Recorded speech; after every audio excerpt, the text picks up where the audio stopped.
ಸ್ನೇಹಿತರೆ ನಮಸ್ಕಾರ. ಕನ್ನಡ ಚಿತ್ರರಂಗ ಈ ವರ್ಷ ಸೋತು ಸೊರಗಿ ಹೋಗಿದೆ. ಒಂದೇ ಒಂದು ಸಿನಿಮಾ ಸರಿಯಾಗಿ ಹಿಟ್ ಅಂತ ಹೇಳಿ ಸಿಕ್ಕಿಲ್ಲ. ಹಿಟ್ಟಾದಂತಹ ಒಂದೇ ಸಿನಿಮಾ ಚಿತ್ರರಂಗದ ಗತಿಯನ್ನೇ ಬದಲಾಯಿಸಲೂ ಕೂಡ ಇಲ್ಲ. ಸತತ ಸೋಲುಗಳ ಕಹಿಯನ್ನು ಉಣ್ತಿರುವಂತಹ ಈ ಸಿನಿಮಾ ರಂಗಕ್ಕೆ ಹೊಸ ಕಳೆ ಅಥವಾ ಹೊಸ ಒಂದು ನಿರೀಕ್ಷೆ ಇದ್ದಿದ್ದು ಕರಾವಳಿ ಎನ್ನುವಂಥ ಸಿನಿಮಾದ ಬಗ್ಗೆ.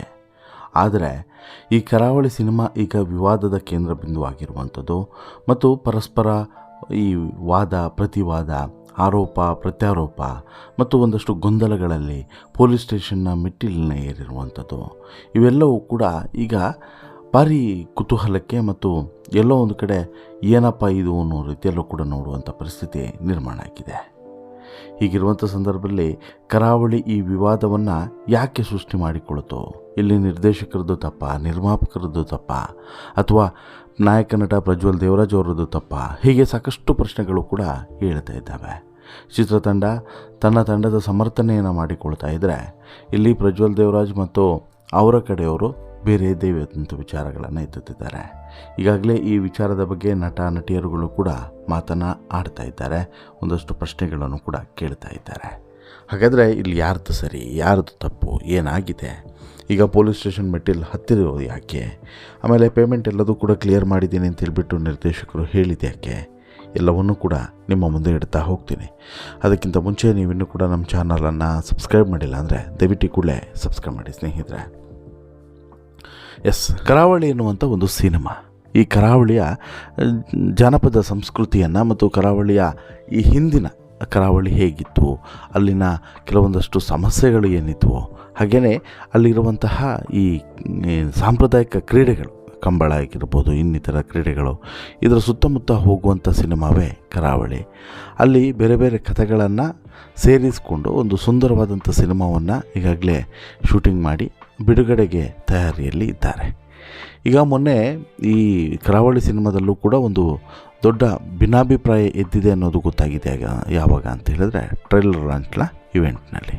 ಹೌದು, ಟ್ರೈಲರ್ ಲಾಂಚ್ನ ಇವೆಂಟಿಗೆ ಯಾವಾಗ ಪ್ರಜ್ವಲ್ ದೇವರಾಜ್ ಅವರು ಬರಲಿಲ್ವೋ ಆಗ ಸಾಕಷ್ಟು ಪ್ರಶ್ನೆಗಳು ಎದ್ದು, ಜೊತೆಗೆ ಇಲ್ಲಿ ಪ್ರಜ್ವಲ್ ದೇವರಾಜ್ ಉದ್ದೇಶಪೂರ್ವಕವಾಗಿ ಬರಲಿಲ್ಲ ಮತ್ತು ಅವರಿಗೆ ಬೇಸರ ಆಗಿದೆ, ಅವರಿಗೆ ಪೇಮೆಂಟ್ ಕೂಡ ಬಾಕಿ ಇದೆ ಅನ್ನೋಂಥ ಸಂಗತಿಯನ್ನು ಕೂಡ ನಂತರ ಪ್ರಜ್ವಲ್ಲೇ ಮಾಧ್ಯಮಗಳಿಗೆ ಪ್ರತಿಕ್ರಿಯೆಯನ್ನು ಕೊಟ್ಟರು. ಆನಂತರ ಇನ್ಫ್ಯಾಕ್ಟು ಅದೇ ಪ್ರೆಸ್ ಮೀಟ್ನಲ್ಲಿ ಗಲಾಟೆಯನ್ನು ಮಾಡಿದ್ರಲ್ಲ, ಆ ಗಲಾಟೆ ಮಾಡಿದಂಥ ವ್ಯಕ್ತಿಗಳು ಯಾರು? ಎಲ್ಲರೂ ಕೂಡ ಏನು ಅಂದ್ಕೊಂಡಿದ್ರು, ಪ್ರಜ್ವಲ್ ದೇವರಾಜ್ ಅವರ ಅಭಿಮಾನಿಗಳು ಅಂತೇಳಿ ಅಂದ್ಕೊಂಡಿದ್ರು. ಬಟ್ ಆದರೆ ನಿಜವಾಗ್ಲೂ ಕೂಡ ಅವರು ಪ್ರಜ್ವಲ್ ದೇವರಾಜರ ಅಭಿಮಾನಿಗಳು ಅಲ್ಲ ಅನ್ನೋದು ಕೂಡ ಈಗ ಗೊತ್ತಾಗಿದೆ. ಅಂದರೆ ಪ್ರಜ್ವಲ್ ದೇವರಾಜು ಸುತ್ತಮುತ್ತ ಇದ್ದಂಥವರೇ ಅಲ್ಲಿ ಬಂದು ಗಲಾಟೆಯನ್ನು ಮಾಡಿತ್ತು.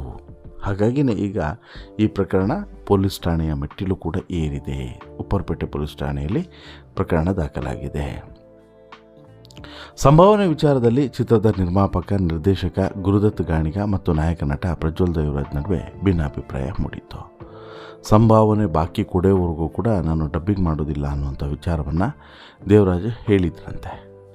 ಯಾವಾಗ ಡಬ್ಬಿಂಗ್ ಮಾಡೋದಿಲ್ಲ ಅನ್ನುವಂಥ ಸಂಗತಿಯನ್ನು ಹೇಳಿದ್ರು, ಗುರುದತ್ತು ಕೂಡ ಸಿಟ್ಟಿಗೆದ್ರು. ಅವರು ಕೂಡ ಇಮ್ಮಿಡಿಯೇಟ್ಲಿ ಏನು ಮಾಡಿದ್ರು, ಬೇರೆಯವರಿಂದ ಡಬ್ಬಿಂಗನ್ನು ಮಾಡಿಸಿದ್ರು.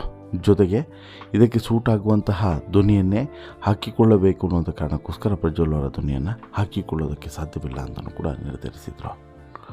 ಇನ್ನು ಯಾವಾಗ ಈ ಪ್ರಜ್ವಲ್ ದೇವರಾಜು ಕಡೆಯವರು ಬಂದು ಈ ಒಂದು ಪ್ರೆಸ್ ಮೀಟ್ನಲ್ಲಿ ಗಲಾಟೆಯನ್ನು ಎಬ್ಬಿಸಿದ್ರು, ಆ ಬಳಿಕ ಇಲ್ಲಿ ಅವರು ಸ್ಪಷ್ಟವಾಗಿ ಹೇಳಿದರು, ಯಾರು ಗುರುದತ್ತು ಗಾಣಿಗ ಸ್ಪಷ್ಟವಾಗಿ ಹೇಳಿದರು, ಇಲ್ಲ ಇಷ್ಟು ಪೇಮೆಂಟ್ 1,25,00,000 ರೂಪಾಯಿ ಪೇಮೆಂಟ್ ಫಿಕ್ಸ್ ಆಗಿತ್ತು, 1 ಕೋಟಿ ಅದರಲ್ಲಿ ಪೇಮೆಂಟ್ ಆಗಿದೆ, ಇನ್ನು ಖಾಲಿ 25 ಲಕ್ಷ ಇರೋದು ಅನ್ನೋಂಥ ಸಂಗತಿಯನ್ನು ಹೇಳಿದರು. ಆದರೆ ಅಲ್ಲಿ ಇನ್ನೊಂದು ಟ್ವಿಸ್ಟ್ ಕೂಡ ಇದೆ. ಏನು? ಇಲ್ಲಿ ಒಂದಂತೂ ಸ್ಪಷ್ಟವಾಗಿ ಇಲ್ಲಿ ಗೊತ್ತಾಗುತ್ತೆ. ಏನು ಅಂತ ಹೇಳಿದ್ರೆ, ಈ ಗಲಾಟೆಯನ್ನು ಎಬ್ಬಿಸಿದ್ರಲ್ಲಿ ಅವಿನಾಶು, ದಿಲೀಪು, ನಂದಕುಮಾರ್ ಅನ್ನೋರ ಮೇಲೆ FIR ದಾಖಲಾಗಿದೆ. ಆ ಗಲಾಟೆ ಮಾಡಿದಂಥ ಅವಿನಾಶು, ದಿಲೀಪ್ ಹಾಗೂ ನಂದಕುಮಾರ್ ಮೂವರು ಕೂಡ ಪ್ರಜ್ವಲ್ ಅಭಿಮಾನಿಗಳು ಮಾತ್ರವಲ್ಲ, ಆಪ್ತ ಸಹಾಯಕ, ಜೊತೆಗೆ ಅವರೊಟ್ಟಿಗೆ ಇದ್ದು ಕೆಲಸವನ್ನು ನೋಡಿಕೊಂಡವನು, ಸಂಭಾವನೆ ವಿಚಾರಕ್ಕೆ ಕಿರಿಕನ್ನು ತೆಗೆದಂಥ ಈ ಮೂವರು ಕೂಡ ಪ್ರಜ್ವಲ್ ಸುತ್ತಮುತ್ತ ಇದ್ದಂಥವ್ರು. ಇನ್ಫ್ಯಾಕ್ಟು ಈ ಶೂಟಿಂಗ್ ನಡೆಯುವಂಥ ಸಂದರ್ಭದಲ್ಲೂ ಕೂಡ ಅವರು ಶೂಟಿಂಗ್ ಸೆಟ್ಟಿಗೂ ಕೂಡ ಬಂದಂಥವ್ರೆ, ಪ್ರಜ್ವಲ್ ಅತ್ಯಾಪ್ತರು ಅನ್ನೋದನ್ನು ಕೂಡ ಇಲ್ಲಿ ಗಾಣಿಗ ಸ್ಪಷ್ಟಪಡಿಸಿದ್ದಾರೆ. ಈಗಾಗಲೇ ಪೊಲೀಸರು ಕೂಡ ತನಿಖೆಯನ್ನು ಶುರು ಮಾಡಿದ್ದಾರೆ. ಜೊತೆಗೆ ಇದರಲ್ಲಿ ಇದ್ದಂತಹ ಏನು ಗೊಂದಲ ಇದೆ ನೋಡಿ, ಬಾಕಿ ಅಮೌಂಟ್ ಕೊಟ್ಟಿಲ್ಲ ಅನ್ನುವಂಥದ್ದು. ಅದನ್ನು ಕೂಡ ಕ್ಲಿಯರ್ ಮಾಡಿದ್ದೀವಿ, ಪೇಮೆಂಟ್ ಮಾಡಿದ್ದೀವಿ ಅನ್ನುವಂತಹ ಸ್ಪಷ್ಟನೆಯನ್ನು ಕೂಡ ಗಾಣಿಗ ಕೊಟ್ಟಿದ್ದಾರೆ. ಅಲ್ಲಿಗೆ ಒಂದು ಕ್ಲಿಯರ್ ಆಯಿತು. ಏನು, ಈ ಗಾಣಿಗ ಮೇಲಿದ್ದಂಥ ಆರೋಪ ಪೇಮೆಂಟ್ ಕೊಟ್ಟಿಲ್ಲ ಅನ್ನುವಂಥದ್ದು, ಅದನ್ನು ಕ್ಲಿಯರ್ ಮಾಡಿಕೊಂಡ್ರು. ಈಗ ಇರುವಂಥ ವಿಚಾರ ಏನಂತ ಹೇಳಿದ್ರೆ ಈ ಡಬ್ಬಿಂಗ್ ವಿಚಾರ. ಹೌದು, ಇಷ್ಟೆಲ್ಲ ಘಟನೆ ಮಧ್ಯೆ ನಿರ್ದೇಶಕರಿಗೆ ಒಂದಷ್ಟು ಆರೋಪ ಮತ್ತು ಸ್ಪಷ್ಟನೆ ಕೊಟ್ಟಂತಹ ಪಟ್ಟಿಗೆಯೂ ಕೂಡ ಸಲ್ಲಿಕೆ ಆಗ್ತಿದೆ. ಇನ್ನೊಂದು ಕಡೆ ಅತ್ತ ರಕ್ಷಿತಾ ಪ್ರೇಮು, ಮೇಘನಾ ರಾಜು, ಪನ್ನಗಭರಣ ಎಲ್ಲರೂ ಕೂಡ ಅಖಾಡಕ್ಕೆ ಇಳಿದು ಪ್ರಜ್ವಲ್ ಬೆಂಬಲಕ್ಕೆ ನಿಂತರೆ ಈ ವಿವಾದ ಮೇಲ್ನೋಟಕ್ಕೆ ಸದ್ಯಕ್ಕಂತೂ ಸರಿ ಹೋಗುವಂಥ ಲಕ್ಷಣ ಕಾಣಿಸ್ತಿಲ್ಲ. ಗಾಣಿಗ ಆರೋಪಗಳ ಪಟ್ಟಿ ಮಾಡಿ ಮಾಧ್ಯಮಗಳಲ್ಲಿ ರಿಲೀಸ್ ಮಾಡಿದರೆ ಅನ್ನೋ ಸರಿ, ಆದರೆ ಪ್ರಜ್ವಲ್ಗೆ 25 ಲಕ್ಷ ರೂಪಾಯಿ ಬಾಕಿ ಕೊಟ್ಟ ಬಳಿಕ ಏನು ನಡೀತು ಅನ್ನೋದನ್ನು ಸ್ಯಾಂಡಲ್ ಮಂದಿ ಗಂಭೀರವಾಗಿ ಮಾತನಾಡಿಕೊಂಡು ಓಡಾಡ್ಕೊಂಡಿದ್ದಾರೆ. ಈಗ ಇರುವಂಥದ್ದೇನು, ಬಾಕಿ ಇರುವಂಥ 25 ಲಕ್ಷವನ್ನು ಪೇಮೆಂಟ್ ಮಾಡಿದ್ದೀವಿ ಅಂತೇಳಿ ಗಾಣಿಗ ಹೇಳ್ತಾರೆ.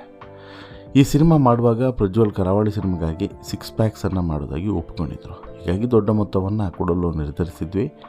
ಅದು ಅವರಿಂದ ಸಾಧ್ಯವಾಗದೇ ಇದ್ದಿದ್ದರಿಂದ ಬಾಕಿ ಹಣವನ್ನು ಉಳಿಸಿಕೊಳ್ಳಲಾಗಿತ್ತು ಅನ್ನೋದನ್ನು ಕೂಡ ಸ್ಪಷ್ಟಪಡಿಸಿದ್ದಾರೆ. ಇನ್ನು ಇದನ್ನು ಹೊರತುಪಡಿಸಿ ಪ್ರಜ್ವಲ್ಗೆ ಬಾಕಿ ಉಳಿಸಿಕೊಂಡಂತಹ ಹಣ ಸಂದಾಯ ಆದಮೇಲೂ ವಿವಾದ ಯಾಕೆ ನಿಂತಿಲ್ಲ ಅನ್ನೋದು ಈಗಿರುವಂಥ ಪ್ರಶ್ನೆ.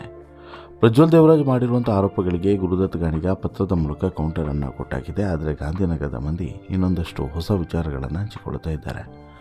ಗಾಣಿಗ ಹಾಗೂ ಪ್ರಜ್ವಲ್ ದೇವರಾಜ್ ಮಧ್ಯೆ ವೈಮನಸ್ಸು ಮೂಡೋದಕ್ಕೆ 2 ಕಾರಣಗಳು ಇದೆ ಅಂತಲೂ ಕೂಡ ಹೇಳ್ತಾ ಇದ್ದಾರೆ. ಆ 2 ಕಾರಣಗಳಿಂದಲೇ ಪ್ರಜ್ವಲ್ ಸಿಕ್ಕಾಪಟ್ಟೆ ಬೇಸರಗೊಂಡಿದ್ದಾರೆ ಅನ್ನುವಂಥ ಪ್ರಶ್ನೆಯೂ ಕೂಡ ಎದ್ದಿದೆ. ಏನು 2 ಕಾರಣ? ಕರಾವಳಿ ಭಾಗದ ಜನರ ಭಾಷೆ ಒಂದು ರೀತಿಯಲ್ಲಿ ವಿಶೇಷ, ಸ್ಪೆಷಲ್. ಅದು ಪ್ರಜ್ವಲ್ ದೇವರಾಜ್ಗೆ ಸೂಟ್ ಆಗ್ತಾ ಇರಲಿಲ್ಲ ಆ ಭಾಷೆ. ಹೀಗಾಗಿ ಪ್ರಜ್ವಲ್ ಕೈಯಲ್ಲಿ ಡಬ್ಬಿಂಗ್ ಮಾಡಿಸದೇ ಇರೋದಕ್ಕೆ ನಿರ್ಧರಿಸ್ತಾರೆ. ಆದರೆ ಪ್ರಜ್ವಲ್ಗೆ ತಾನೇ ಡಬ್ ಮಾಡಬೇಕು ಅನ್ನೋಂಥ ಆಸೆ ಇತ್ತು. ಎಕ್ಸ್ಪರ್ಟನ್ನು ಕರೆಸಿ ಅವರು ಹೇಳಿದ ಹಾಗೆ ಡಬ್ ಮಾಡ್ತೀನಿ ಅಂತಲೂ ಕೂಡ ಗುರುದತ್ ಗಾಣಿಗೆಗೆ ಹೇಳ್ತಾರೆ. ಆದರೆ ಗುರುದತ್ ಯಾಕೋ ಸಮಾಧಾನ ಆಗಲಿಲ್ಲ. ಹೀಗಾಗಿ ಮುಂದೂಡುತ್ತಾನೆ ಬಂದಿದ್ದಾರೆ. ಅಲ್ಲದೆ ಮೂಲಗಳ ಪ್ರಕಾರ ಬೇರೆಯವರೊಂದಿಗೆ ಡಬ್ ಕೂಡ ಮಾಡಿಸಿಕೊಟ್ಟು ಬಿಟ್ಟಿದ್ದಾರೆ. ಇತ್ತ ಟ್ರೈಲರ್ ರಿಲೀಸ್ಗೂ ಪ್ರಜ್ವಲ್ಗೆ ಹೋಪ್ ಇತ್ತು. ಅದು ಯಾವಾಗ ಟ್ರೈಲರ್ನಲ್ಲಿ ತನ್ನ ಧ್ವನಿ ಇಲ್ಲ ಅನ್ನೋದು ಗೊತ್ತಾಯಿತು, ಆಗ ಉಲ್ಟಾ ಹೊಡಿತಾರೆ. ಇನ್ನು ಮತ್ತೊಂದು 2ನೇ ಕಾರಣ ಏನಂತ ಹೇಳಿದ್ರೆ ರಾಜ್ ಬಿ ಶೆಟ್ಟಿ ಇನ್ವಾಲ್ವ್ಮೆಂಟು. ಮಿತ್ರ ಕೂಡ ಇದನ್ನು ಇಂಡೈರೆಕ್ಟಾಗಿ ಹೇಳಿದರು.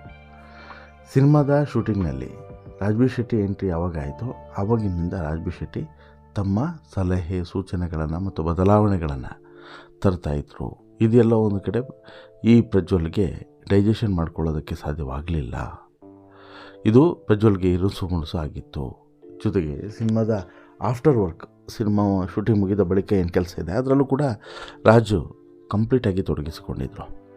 ಒಬ್ಬ ನೈಪುಣ್ಯತೆ ಇರುವಂತಹ ಟೆಕ್ನಿಷಿಯನ್ ಯಾರು, ರಾಜ್ ಬಿ ಶೆಟ್ಟಿ. ಹಾಗಾಗಿ ರಾಜ್ ಬಿ ಶೆಟ್ಟಿಯನ್ನು ಹೆಚ್ಚು ಗಾಣಿಗ ತೊಡಗಿಸಿಕೊಂಡ್ರು. ಎಲ್ಲದರಲ್ಲೂ ಕೂಡ ರಾಜ್ ಬಿ ಶೆಟ್ಟಿಯ ಪಾತ್ರ ಇದೆ, ನಿರ್ದೇಶನದಲ್ಲೂ ಪಾತ್ರ ಇದೆ, ಜೊತೆಗೆ ಪೋಸ್ಟ್ ಪ್ರೊಡಕ್ಷನ್ ವರ್ಕ್ನಲ್ಲೂ ಕೂಡ ಪಾತ್ರ ಇದೆ, ಎಲ್ಲದರಲ್ಲೂ ಕೂಡ ಪಾತ್ರ ಇದೆ. ಹಾಗಾಗಿ ರಾಜ್ ಬಿ ಶೆಟ್ಟಿ ಹೆಚ್ಚು ತೊಡಗಿಸಿಕೊಳ್ತಾರೆ. ಇದ್ಯಾಕೋ ಪ್ರಜ್ವಲ್ಗೆ ಸಹಿಸೋಕೆ ಆಗಲಿಲ್ಲ. ಇದೆಲ್ಲ ಸೇರಿ ಇಷ್ಟೆಲ್ಲ ಆಗಿದೆ ಎನ್ನುವಂತಹ ವಿಚಾರ ಈಗ ಒಂದು ಹಂತದಲ್ಲಿ ಗೊತ್ತಾಗ್ತಿದೆ. ಅಂದರೆ 2 ಕಾರಣ, ಒಂದು ರಾಜ್ ಬಿ ಶೆಟ್ಟಿ, ಮತ್ತೊಂದು ಈ ಏನಾಯಿತು ಟ್ರೈಲರ್ ರಿಲೀಸ್ಗೆ ಪ್ರಜ್ವಲ್ ದೇವರಾಜ್ ಯಾಕೆ ಬರಲಿಲ್ಲ ಅಂತೇಳಿ ಕೇಳಿದ್ರೆ ಮೇಯ್ನು ಡಬ್ಬಿಂಗ್ ವಿಚಾರ. ಒಂದು ರಾಜ್ ಬಿ ಶೆಟ್ಟಿ, 2ನೇದು ಡಬ್ಬಿಂಗ್ ವಿಚಾರ. ಈಗ ಇಷ್ಟೆಲ್ಲ ಆಯ್ತಲ್ಲ, ಇನ್ನು ಕೆಲವರು ಈಗ ನೇರವಾಗಿ ಗಾಣಿಗವರ ಬೆಂಬಲಕ್ಕೆ ನಿಂತುಬಿಟ್ಟಿದ್ದಾರೆ ಮತ್ತು ಒಂದಷ್ಟು ಪ್ರಶ್ನೆಗಳನ್ನು ಕೂಡ ಕೇಳಿದ್ದಾರೆ. ಏನು ಈಗ ಅವ್ರಿಗೆ ಏನಾಗಿದೆ ಅಲ್ಲಿ ಅನ್ನುವಂತಹ ಗೊತ್ತಿರೋದು ಅಂತ ವಿಚಾರ. ಈಗ ನನಗೆ ಅವರಿಬ್ಬರು ಏನು ಮಾತಾಡ್ಕೊಂಡಿದ್ದಾರೆ ಅಂತೇಳಿ ನಮಗೆ ಗೊತ್ತಿರುತ್ತಾ? ಇಲ್ಲ. ಇಲ್ಲಿ ಈ ಪನ್ನಗಭರಣ ಆಗಿರ್ಬೋದು, ರಕ್ಷಿತಾ ಪ್ರೇಮ್ ಅವರಾಗಿರ್ಬೋದು, ಮೇಘನಾ ರಾಜ್ ಅವರಾಗಿರ್ಬೋದು, ಇವರೆಲ್ಲರೂ ಕೂಡ ಒಂದಷ್ಟು ವಿಚಾರಗಳನ್ನು ಹಂಚಿಕೊಂಡಿದ್ದಾರೆ. ಯಾಕೆ ನೀವು ಈ ರೀತಿ ಮಾಡಿದ್ರಿ? ಒಬ್ಬ ಸಿನಿಮಾ ನಟನಿಗೆ ತಿಳಿಸದೆ ಡಬ್ ಮಾಡೋದು ತಪ್ಪಲ್ವಾ ಅನ್ನುವಂತಹ ಒಂದು ಪ್ರಶ್ನೆಯನ್ನು ಕೂಡ ಎತ್ತಿದ್ದಾರೆ. ಜೊತೆಗೆ ಡಬ್ಬಿಂಗು ಮಾಡಿ ಆ ಚಿತ್ರವನ್ನು ಬಿಡುಗಡೆ ಮಾಡಲು ಸಾಧ್ಯವಾಗ್ತಿತ್ತೆ, ಅಂತಹ ನಿರ್ಧಾರವನ್ನು ಆ ನಟರು ಒಪ್ಪಿಕೊಳ್ತಿದ್ರಾ ಅನ್ನುವಂಥದ್ದು ಈಗಿರುವಂಥ ಪ್ರಶ್ನೆ. ಈಗ ಅದ್ರ ಜೊತೆಗೆ ಕರಾವಳಿ ಚಿತ್ರದಲ್ಲಿ ರಾಜ್ ಬಿ ಶೆಟ್ಟಿ ಕೂಡ ಇದ್ದಾರೆ. ಸಿನಿಮಾವನ್ನು ಪ್ರೀತಿಸುವಂಥ ಕಲಾವಿದ ಅನ್ನೋದು ಎಲ್ರಿಗೂ ಕೂಡ ಗೊತ್ತು. ಇದೇ ಚಿತ್ರದಲ್ಲಿ ನಟಿಸಿರುವಂಥ ಮಿತ್ರ ಡಬ್ಬಿಂಗ್ ವೇಳೆ ತೊಂದರೆ ಆಗುತ್ತಿದ್ದಾಗ ರಾಜ್ ಬಿ ಶೆಟ್ಟಿ ತಮ್ಮ ಸಂಭಾಷಣೆಯನ್ನು ತಿದ್ದಿಕೊಟ್ಟು ಸಹಾಯ ಮಾಡಿದರು. ಹೀಗಿರುವಾಗ ಪ್ರಜ್ವಲ್ ಅವರಿಗೂ ಅದೇ ರೀತಿಯಾದಂತಹ ಸಹಕಾರವನ್ನು ನೀಡುವಂಥ ಪ್ರಯತ್ನ ಯಾಕೆ ಮಾಡಲಿಲ್ಲ ಅನ್ನುವಂಥ ಪ್ರಶ್ನೆಯನ್ನು ಈಗ ಈ ಪ್ರಜ್ವಲ್ ಅವರ ಸ್ನೇಹಿತರು ಕೇಳಿದ್ದಾರೆ. ಮೇಘನಾ ರಾಜು, ರಕ್ಷಿತಾ ಇದೇ ವಿಚಾರವನ್ನು ಕೇಳಿದ್ದಾರೆ. ಕೇವಲ ಹಣ ಮತ್ತು ಈ ವಿಚಾರಕ್ಕೆ ನೀವು ಬೇಸರ ಮಾಡಿಕೊಂಡು ಈ ರೀತಿ ಮಾಡ್ಕೊಳ್ಳೋದು ಸರಿಯಲ್ಲ. ಆಮೇಲೆ ಒಬ್ಬ ನಟನಿಗೆ ಈ ರೀತಿ ಅಗೌರವ ತೋರಿಸೋದು ಕೂಡ ಸರಿಯಲ್ಲ ಅಂತೇಳಿ ಹೇಳಿದ್ದಾರೆ. ಬಟ್ ಈಗಾಗಲೇ ಇದೆಲ್ಲಕ್ಕೂ ಕೂಡ ಕಟ್ ಆ್ಯಂಡ್ ಕ್ಲಿಯರಾಗಿ ಗಾಣಿಗೆ ಉತ್ತರವನ್ನು ಕೊಟ್ಟಿದ್ದು. ಅಲ್ಲಿಗೆ ಇದು ಸಮಸ್ಯೆ ಇಲ್ಲಿಗೆ ಬಗೆಹರಿಲಿಲ್ಲ, ಇನ್ನಷ್ಟು ಮೇಲೆ ಮೇಲೆ ಕೆದಕ್ತಾ ಹೋಗ್ತಾ ಇದ್ದಾರೆ ಮತ್ತು ಎಲ್ಲದರಿಂದನೂ ಕೂಡ ಸಿನಿಮಾದ ಮೇಲೂ ಕೂಡ ಇದು ಪರಿಣಾಮ ಬೀರ್ತಿದೆ ಅನ್ನೋದನ್ನು ನಾವಿಲ್ಲಿ ಗಮನಿಸಲೇಬೇಕು. ನಿಮಗೆ ಅನಿಸುತ್ತೆ ಸ್ನೇಹಿತರೆ ಈ ವಿವಾದ ಮತ್ತು ಈ ಗೊಂದಲದ ಬಗ್ಗೆ ನಿಮ್ಮ ಅಭಿಪ್ರಾಯನು? ದಯವಿಟ್ಟು ನಿಮ್ಮ ಅಭಿಪ್ರಾಯನ ಕಮೆಂಟ್ ಮಾಡಿ ತಿಳಿಸಿ. ಜೊತೆಗೆ ಈ ಸ್ಟೋರಿ ಇಷ್ಟ ಆಯಿತು ಅಂತ ಹೇಳಿದ್ರೆ ಲೈಕ್ ಮಾಡಿ, ಶೇರ್ ಮಾಡಿ, ಚಾನಲ್ಗೆ ಸಬ್ಸ್ಕ್ರೈಬ್ ಆಗೋದನ್ನು ಮರಿಬೇಡಿ. ಧನ್ಯವಾದ.